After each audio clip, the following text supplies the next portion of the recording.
नमस्कार, अजस्ट्रो मनी गुरु में हम सभी का स्वागत है। मैं हूं आप सभी के साथ दीक्षा। आज तारीख है 2 मई और वार है मंगलवार। अमेरिकी सोयाबीन में लगातार चौथे साल भी तेजी रही है। इसके बारे में आज के शो में हम बात करेंगे। गत सप्ताह शिकागो की सोयाबीन में तेजी आई। कारोबारियों और विशेषज्ञों ने कहा कि नवीनतम तेजी के साथ ही वार्षिक आधार पर भी इस प्रमुख तिलहन फसल की कीमतों में तेजी दर्ज की गई है। इसकी प्रमुख वजह ये बताई गई है कि निर्यात मांग मजबूत बनी हुई है और प्रमुख निर्यातक अर्जेंटीना में सूखा पड़ा हुआ है।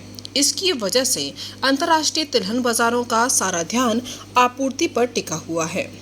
विश्व में सोया तेल और सोया मील के अग्रणी निर्यातक अर्जेंटीना में सूखे को लेकर चिंताएं बढ़ गई हैं। निर्यात मांग मजबूत बनी होने की वजह से शिकागो बोर्ड ऑफ ट्रेड का सोया मील वायदा तेज हुआ। 31 मार्च के बाद के उच्च स्तर पर जो जा पहुंचा है।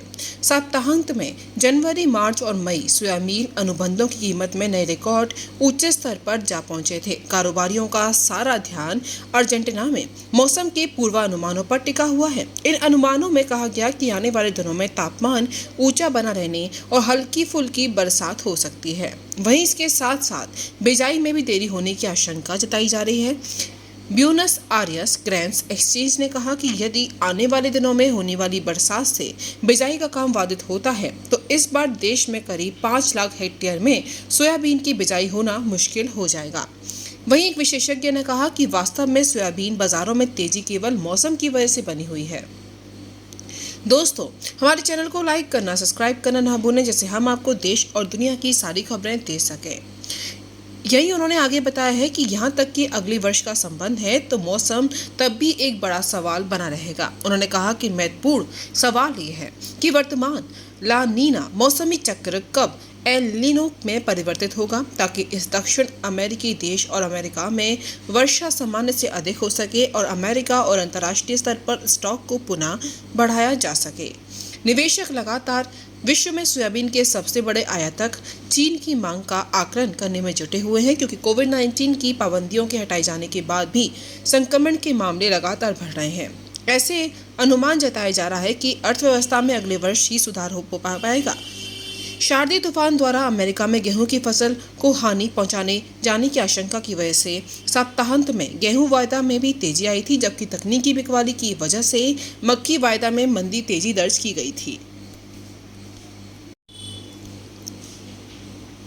वार्षिक आधार पर देखें तो गेहूं वायदा में कोई उल्लेखनीय बदलाव नहीं हुआ है। रूस द्वारा यूक्रेन पर हमला किए जाने और इसकी वजह से अंतर्राष्ट्रीय आपूर्ति बाधित होने की आशंका से बीते मार्च महीने में गेहूं वायदा उछलता हुआ अपने सर्वोच्च स्तर पर जा पहुंचा था। वहीं यूक्रेन से सुरक्षित कॉरिडोर की मदद और रूस में रिकॉर्ड तोड़ उत्पादन होने से हाल ही के महीनों में काला सागर कारोबार में वृद्धि होने की वजह से आपूर्ति को लेकर व्यक्त की जा रही चिंताओं को मॉस्को द्वारा अपने पड़ोसी देश पर किए गए हमले की चिंताओं को काफी कम कर दिया गया है। शिकागो बोर्ड ऑफ ट्रेड का सर्वाधिक सक्रिय मक्की वायदा नाम मात्र को 1 सेंट नरम होकर 6.78 $1/2 प्रति बुशल रह गया है, यानी कि 1 से $2 प्रति बुशल रह गया है। वार्षिक आधार पर इसमें करीब 14.40% की तेजी आई, क्योंकि यूक्रेन की आपूर्ति में दिक्कतें बनी हुई हैं। वहीं अर्जेंटीना में मौसम शुष्क बना हुआ है।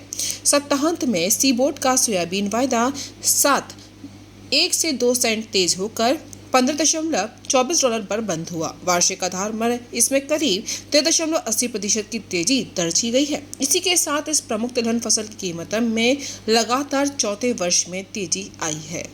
दोस्तों, अजस्ट्रो मनी गुरु 42 कम्युनिटीज पर काम करके पूर्ण विश्लेषण के साथ आपको हर जानकारी देता है। वहीं आप किसी भी जानकारी के लिए हमारे दिए हुए नंबर पर कॉल कर सकते हैं, हमसे संपर्क कर सकते हैं किसी भी पेड जानकारी के लिए। नमस्कार।